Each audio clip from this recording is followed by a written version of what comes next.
estou aqui com o deputado Alessandro Moreira, deputado estadual, e estamos mais uma vez com o quadro Boca do Povo, com o quadro das entrevistas, e eu queria que você definisse o Alessandro em 3 palavras. Bom, o Alessandro é uma pessoa de família que gosta de trabalhar e defender o Nordeste goiano, tanto na vida particular quanto na política. Se você pudesse dar 3 características básicas, assim, qual que seria? Eu sou uma pessoa calma, paciente, mas determinado. Eu tenho objetivo, foco e sei onde eu quero chegar. Eu vi que você já vem de uma trajetória política, né? De uma família política e teve uma transição entre prefeito, agora está como deputado. Poderia citar um exemplo, uma dificuldade que você enfrentou assim, que foi o auge assim para você falar assim, não, agora não dá, vamos tentar uma outra forma agora para deputado, quando o senhor era gestor de uma prefeitura? Quando eu administrava a prefeitura, eu sempre tive o apoio do meu pai, o deputado Luiz Moreira. Então, graças a Deus, a gente teve dificuldades, mas nós conseguimos superar essas dificuldades. Mas quando eu resolvi ser candidato estadual, eu vi a necessidade que a região pudesse ter uma pessoa, continuasse a ter um representante. Então, nosso Nordeste goiano não teria um candidato que poderia, naquele momento, ter uma possibilidade de ser eleito. Então, eu coloquei meu nome à disposição, através do legado do meu pai, deputado Luiz Moreira, e eu tive a honra e a satisfação de poder ser eleito e representar o Nordeste goiano. Então, o desafio que eu vi naquele momento foi de ser um candidato de última hora, um candidato faltando 3 meses para a eleição, mas um candidato que não poderia virar as costas para uma região e, naquele momento de dificuldade, não colocar meu nome à disposição. Então, por isso que eu resolvi ser candidato e Deus, graças a Deus, e o povo do Nordeste goiano me agraciou com esse mandato. E eu quero, através dele, poder retribuir com trabalho e dedicação. Uma observação que eu tenho notado é o seguinte, o seu pai, ele trabalhava a questão muito de assistencialismo, você é um empresário. Geralmente o empresário, ele foca muito em obra, infraestrutura. Você poderia citar alguma, assim, que você já conseguiu realizar pela região? Você é o primeiro mandato, mas já dá para citar várias coisas em que houve desenvolvimento. Poderia falar? Com certeza. A nossa região, no primeiro ano de mandato, eu estou agora com 1 ano de mandato, nós lutamos muito para poder trazer e melhorar a infraestrutura para o Nordeste goiano. Então, neste momento, nós lutamos, por exemplo, para trazer recursos para o Nordeste do Fundeinfra. O que é o Fundeinfra? O Fundeinfra é uma taxa do agro que o produtor rural paga para poder construir rodovias. E nós conseguimos, através de um trabalho nosso com os prefeitos, nosso vereador Ronaldo Caiado, nós destinamos o valor de 238 milhões de reais para concluir 2 obras de pavimentação asfáltica no Nordeste goiano, que é a GO 236, que vai ligar Alvorada do Norte a Flores de Goiás, e a conclusão da GO 110, que vai ligar Estiva a São Domingos, podendo fazer com que as pessoas que se deslocam de São Domingos até Brasília não precisem entrar na Bahia para poder depois voltar para o estado de Goiás. E além disso, nós também trabalhamos muito forte para concluir aquelas obras que o meu pai tinha conseguido, como a GO também 110, de Aciara a Estiva, a GO 591 de Cabeceiras e Divisa de Minas Gerais e também a GO 447, que liga aqui o Monte Alegre até Divinópolis. Eu queria que você me explicasse uma coisa, se é mito ou é verdade. Quando a gente faz algumas entrevistas com alguns políticos, uma coisa que eles alegam muito em termos das dificuldades é o seguinte: hoje o município ele conta basicamente com 3 entradas, que é o recurso próprio, aí vem os repasses federais e estaduais, então eles acabam tendo que acatar as medidas de ajuda para as emendas, através dos deputados. E eles reclamam bastante que às vezes aquela população pequena ela não recebe aquela emenda X, com aquele valor X, eles têm que completar. Isso é verdade? Sim, o que ocorre é que as emendas parlamentares são limitadas. Nós temos hoje como parlamentar, eu disponho, deputado estadual, o valor de 11 milhões e 300 mil reais em emendas. E eu preciso distribuir esse recurso em todos os municípios no qual eu represento, que são os municípios do Nordeste goiano e mais alguns municípios fora do Nordeste goiano. Então, você precisa distribuir esse recurso e às vezes o recurso nunca é suficiente para atender todas as demandas do município. E aí, em alguns casos, os prefeitos têm que colocar contrapartida para que realmente possa viabilizar a conclusão daquela obra que a população tanto necessita. Outra observação que o pessoal comenta e poucas pessoas assim conseguem compreender seria a questão da logística, porque quando a gente pega assim os municípios onde você foi bem votado, comparado aos outros municípios pequenos, a porcentagem de votos foram baixas. E parece que então que esses municípios que a porcentagem foi baixa não tiveram bons apoios. Você não passou tantos recursos assim, e esses municípios geralmente são os que mais necessitam de ajuda. Como que é feita essa ajuda? Por que o município recebe tal valor X e aquele recebe tão baixo? Como que funciona? Funciona da seguinte maneira: nós temos alguns municípios que são municípios polos, como o exemplo de Campos Belos. Quando eu venho em Campos Belo, eu trago aqui uma emenda parlamentar no valor de 500 mil reais para pavimentação asfáltica, Significa que essa emenda ela vai ajudar não só Campos Belos, mas também Divinópolis, Monte Alegre, Teresina, Cavalcante e São Domingos. Ou seja, são municípios polos que precisam ter uma infraestrutura maior para atender esses municípios. Eu também destinei 500 mil para Campos Belos, para o Hospital Municipal, porque eu sei que o Hospital de Campos Belos também atende esses municípios circunvizinhos. Então, uma forma de você concentrar o atendimento da saúde mostra que um hospital de pequeno porte, às vezes ele não consegue atender com cirurgias, não consegue atender com tratamentos, com exames, igual um hospital, por exemplo, de grande porte, que é no caso do Hospital de Campos Belos. Então, para você manter um hospital grande, é muito caro. Então, hoje, eu defendo a regionalização da saúde, ou seja, a criação de hospitais regionais, de médio e grande porte, para atender os municípios circunvizinhos. E os municípios menores teriam hospitais menores para atendimento apenas das urgências e encaminhamentos para hospitais regionais.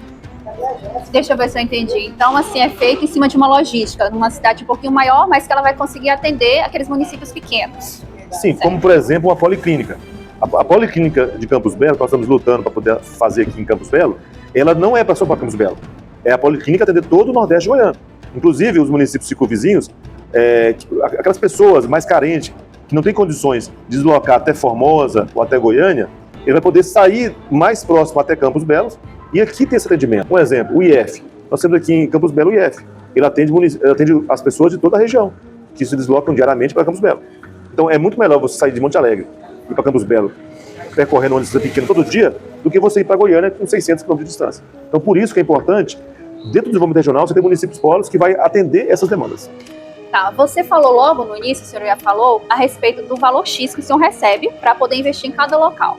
E, então, assim, digamos o seguinte, que algumas cidades conseguiram sim desenvolver e outras ainda estão pelejando, caminhando devagar. Você atribuiria, assim, numa análise, essas dificuldades porque os deputados têm poucos recursos, poderia ter mais recursos para investimento, ou seria também falha de uma certa administração de uma prefeitura? Eu vejo que cada município tem o seu potencial, cada município tem a sua condição de se desenvolver.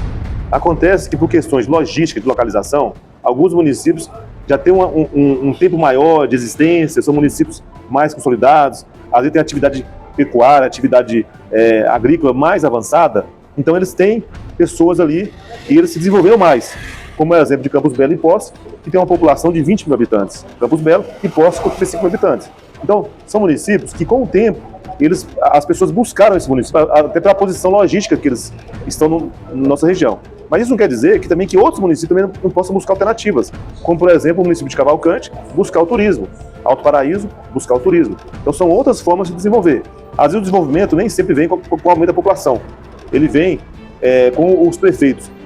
Tem que saber buscar essas parcerias, buscar o apoio do governo do estado, buscar o apoio dos deputados, para poder desenvolver os seus municípios. Então, às vezes, não quer dizer que o prefeito é ruim. Às vezes, quer dizer que o prefeito, às vezes, está faltando ele buscar essas parcerias para poder implementar nesses seus municípios. Poderia citar alguma cidade, algum município pequeno, que você vê assim, que a população é pequena, mas houve um desenvolvimento econômico, quase uma boa administração? Claro. Eu vou citar, por exemplo, o município de Alto Paraíso, que hoje é um município com menos de 10 mil habitantes, mas é um município que se desenvolveu bastante, porque a população de Alto Paraíso, ela se desenvolveu baseada no turismo. E esse turismo não depende muito da prefeitura. Ele depende do Parque da Chapada dos Veadeiros, que está ali, e é uma riqueza natural que nós temos no nosso estado de Goiás, que atrai pessoas de todo mundo. Então, nem sempre é a prefeitura que está levando o turismo, ou que está levando o turismo e desenvolvimento, mas sim é devido às condições daquele município. Então, Alto Paraíso é um município que eu poderia citar, que é bem desenvolvido, e não tem uma população muito grande, mas que é um município que está hoje conhecido mundialmente. O senhor é empresário, certo? Então, assim, o senhor acredita mais num setor mais privado e aposta também em algumas coisas nisso. Seria o turismo, por exemplo, um deles? Com certeza. O turismo, ele tem que ser alavancado pelo setor privado. O poder público também tem que fazer a sua parte. O poder público tem que fazer estradas, o poder público tem que fazer hospitais, ele tem que criar condições para que tenhamos segurança para os turistas. Como, por exemplo, eu coloquei uma emenda parlamentar no valor de R$1 milhão, trazendo um corpo de bombeiros para Alto Paraíso. Está em construção. Por quê? Porque eu sei que esse corpo de Alto Paraíso vai trazer segurança para os turistas que ali visitam, através de palestras, através de visitação, de socorro mais rápido. Então, esse é o papel do poder público, arrumar as estradas, energia, infraestrutura. Agora, o empresário ele tem que trazer os hotéis, os guias turísticos, os passeios, né, os restaurantes, as lanchonetes. Aí entra o poder privado, que é o poder de investir para atrair mais investimento, gerar emprego e pagar impostos e devolver esse dinheiro para o poder público. Então você atribui ao desenvolvimento do município, a principal seria uma boa administração, com pouco recurso que tem. Você acha que é possível realizar? É possível fazer muito com pouco dinheiro, desde que o prefeito seja trabalhador, seja honesto, ele busque parcerias, então é possível sim. Eu fui prefeito, eu sempre procurei fazer com que o dinheiro público rendesse mais, aquilo que eu pudesse fazer para poder economizar para o poder público que eu fazia, porque eu sabia que ele ia poder ser revertido, por exemplo, em mais investimento, em mais benefício da população. Eu vi que o seu pai foi 6 mandatos consecutivos, né? O senhor foi 2 para prefeito e a sua esposa também. Então, assim, eu percebo assim que o apoio da família é fundamental também. Uma família que sonha junto, cresce junto, se desenvolve também. Qual a importância da sua esposa na sua vida em termo político? Bom, a minha vida política é muito alicerçada na família. Não só a minha família, mas também as demais famílias. Porque a gente faz política para que as pessoas que vivem naquele município, elas possam viver bem, ter uma boa convivência como familiar. E isso não foi diferente com a minha família. O meu pai, ele foi prefeito de Simolândia, depois eu também fui prefeito de Alvorada, depois ele deputado. Então todo esse trabalho, essa parceria familiar, esse apoio familiar foi muito importante para que eu pudesse almejar um cargo de deputado. Porque o meu pai queria muito que eu fosse deputado. E a minha família me deu total suporte, a minha esposa, Yolanda, e ela faz um grande trabalho em Alvorada do Norte. Eu tive uma votação muito grande em Alvorada do Norte, eu tive em Alvorada do Norte 3.300 votos, uma cidade que tem aí 4.000 e poucos eleitores. Então nós tivemos uma votação expressiva em Simolândia, em Posse. Então assim, graças a esse trabalho familiar. Então a família é importante, tanto na política quanto na vida da gente. Como diz assim, a gente tem que falar, né? A família é sempre em primeiro lugar. Verdade. Como o senhor já foi prefeito, soube as dificuldades que enfrentou e hoje o senhor é deputado, cite 3 pontos que são falhos que deveriam ser corrigidos. Se tivesse união entre o meio ou esse ponto fosse corrigido, hoje seria uma grande revolução, uma grande mudança na política. Bom, eu creio que a política, um ponto de vista meu da política, é que nós paramos muito tempo para poder discutir política. Se as eleições fossem unificadas, fossem eleições de 5 em 5 anos, eu acho que talvez o Brasil seria mais desenvolvido, porque nós ficaremos 1 ano falando política e 4 anos trabalhando. Porque eu acho que o trabalho é que vai fazer a diferença. A política é importante para a gente poder expressar nossas ideias, para a gente poder discutir os problemas, mas o importante de tudo isso é você poder trabalhar. Eu estou aqui hoje em Campos Belo a trabalho. Eu vim aqui prestigiar um evento muito, muito grande, então a gente entende que um dos pontos falhos da política é você ter eleições de 2 anos. Eu acho que isso aí prejudica muito o Brasil. Mas, por outro lado, eu acho que nós podemos aperfeiçoar nosso sistema político partidário e podermos ter mais parcerias entre os poderes, como, por exemplo, o recurso hoje, ele quase que na sua totalidade, ele está na União, no governo federal. Hoje nós temos aí o valor que os municípios têm para poder investir muito pouco. Então, 90% do recurso está em outras esferas de poder, estadual e federal, enquanto os municípios sofrem com em torno de 10% a 15% dos recursos. Então, é muito pouco para investir onde realmente a população mora. Ninguém mora no estado, ninguém mora no Brasil, você mora no município, que faz parte do estado e faz parte do Brasil. Então, a prefeitura que tem que, onde a pessoa vai ver a diferença. Quando a pessoa vai no hospital, no posto de saúde, quando a pessoa vai na escola, aquela escola ali, aquele local ali, a rua que ele passa, quem cuida é a prefeitura. Se a prefeitura não tem recurso, e o recurso às vezes fica muito emperrado numa burocracia em Brasília ou emperrado numa burocracia em Goiânia, esse recurso não vai chegar aqui onde ele precisa chegar, que é onde as pessoas moram, que são os municípios. Porque até quando um gestor, ele ganha pela primeira vez, ele meio que passa 1 ano tentando pegar os macetes, saber como que funciona tudinho direitinho. No seu caso já foi um pouquinho diferente, porque já tem um projeto aí em mãos e o senhor já vem de uma família já preparada. Por isso que o senhor afirma, que deveria parar mais e trabalhar mais. Eu acho assim, eu acho que 4 anos é pouco para um prefeito fazer um trabalho. Eu acho que nós temos que ter um prazo maior. Ou a reeleição, quando o prefeito ele entra, os primeiros anos ele está tentando organizar a prefeitura, tentando arrumar a casa, tentando fazer os primeiros projetos. E aí quando começa a conseguir o recurso chegar, aí já está acabando o mandato. Então o senhor é a favor da reeleição? Sou a favor da reeleição, com certeza, porque através da reeleição você consegue fazer um trabalho a longo prazo, que esse trabalho realmente dá frutos. E todos os municípios que eu tenho visto, onde os prefeitos fizeram um mandato bom no começo e foi reeleito, no segundo ele foi melhor ainda. Ele teve condições de deslanchar. Um exemplo é sua esposa, tá no segundo mandato. Eu dou o exemplo da minha esposa. Ela foi eleita e foi reeleita. Então, muito projeto dela que ela está entregando hoje, ela começou no primeiro mandato. Então, assim, se ela talvez não tivesse sido reeleita, aquele projeto talvez teria sido parado e ficado pelo caminho. Então, como ela foi reeleita, ela conseguiu concluir esses projetos. Porque às vezes entra um prefeito, ele quer mudar tudo. Ele quer fazer outra, ele quer parar o que está pronto para iniciar de novo. E aí não dá tempo dele fazer. Então, eu sou a favor da continuidade. Eu fui reeleito com 84% dos votos em Alvorada. Foi a maior votação na época do Estado de Goiás, em 2004. Então, muita coisa que eu comecei no primeiro mandato, eu terminei no segundo. E a população viu a necessidade da reeleição para que aquilo que você começou pudesse ser concluído e a população não ficasse ali com projetos inacabados. Primeiro mandato, né, eu estou fazendo de tudo para poder, primeira coisa, honrar os votos que eu tive. Eu estou aqui em Campos Belos, vindo aqui hoje, trazendo emendas, para poder honrar os votos que eu tive. Agradecer, reafirmar o meu compromisso com Campos Belos e os demais municípios circunvizinhos. E assim, eu acho que a reeleição também, ela vem muito de consequência do seu trabalho. Eu trabalho para poder honrar os meus 4 anos. Mas, se naquele momento em que eu tiver que decidir pela reeleição, nós entendemos que a gente pode continuar esse trabalho, a gente vai continuar. Qual o projeto, assim, quando você fala em termos de projeto, que te alegra, assim, que é o principal, assim, que até hoje, assim, você olha assim e fala, meu Deus, eu consegui isso. Tem já esse projeto? Claro. Ou está em desenvolvimento ainda? Eu, como prefeito, às vezes eu ando nas ruas de Alvorada, sozinho, dirigindo o carro, e eu vejo aquilo ali, e passando o asfalto que eu fiz, uma rede de esgoto que a minha esposa fez, então a gente sente bem. Eu vou na Praia do Povo, que é uma obra de turismo de Alvorada do Norte, e eu vejo que lá foi eu que construí, eu vejo ali pessoas divertindo, pessoas tendo lazer, então aqui a gente fica gratificado de ver as coisas acontecer. Hoje eu estava vindo lá de Divinópolis, eu passando na GO 447, e vi o asfalto que meu pai ajudou a lutar por esse asfalto. E eu passei com o meu carro em cima daquele asfalto. E como é bom você sair no estado de chão e entrar no asfalto. Então a gente sente satisfação. Aí eu falo, nosso governador Ronaldo Caiado, parabéns pelo seu trabalho. Por quê? Porque isso é o fruto sendo colhido. Então hoje eu estou plantando. Mas eu quero colher futuramente, se Deus quiser. Fora que teve um impacto também, né, para a população, e principalmente assim, transporte escolar, né? Por coincidência, eu vim em Campos Belos aqui, há uns meses atrás, antes do período chuvoso, para a gente poder ver o terreno da Policlínica. Quando eu passei lá na Prata, no povoado da Prata ali, que eu vim por dentro da balsa, o asfalto estava chegando na Prata.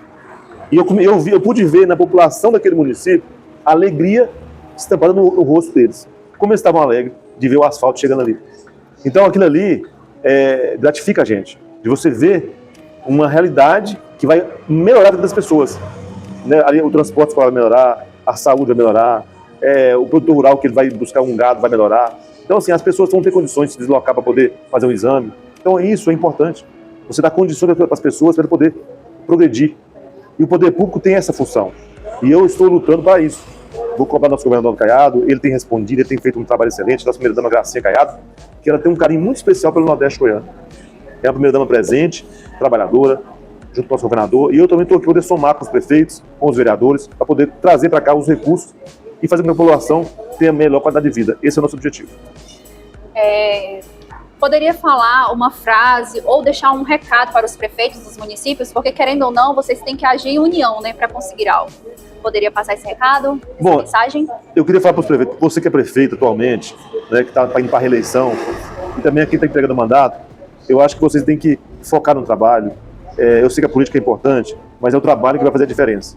Vamos focar no trabalho, vamos buscar nos unir com os municípios circunvizinhos, né, com o nosso governador Ronaldo Caiado, trabalhar em parceria com o governo estadual, com o governo federal, e eu como deputado estaria aqui para poder estender a mão para vocês, para poder ajudar, poder somar com vocês, e esse é o desejo, de poder ver o nosso Nordeste goiano cada vez mais desenvolvido. Esse é o meu recado, e que vocês lutem, junto com seus vereadores, para que cada município possa também seguir o mesmo caminho, crescer junto com o Nordeste goiano.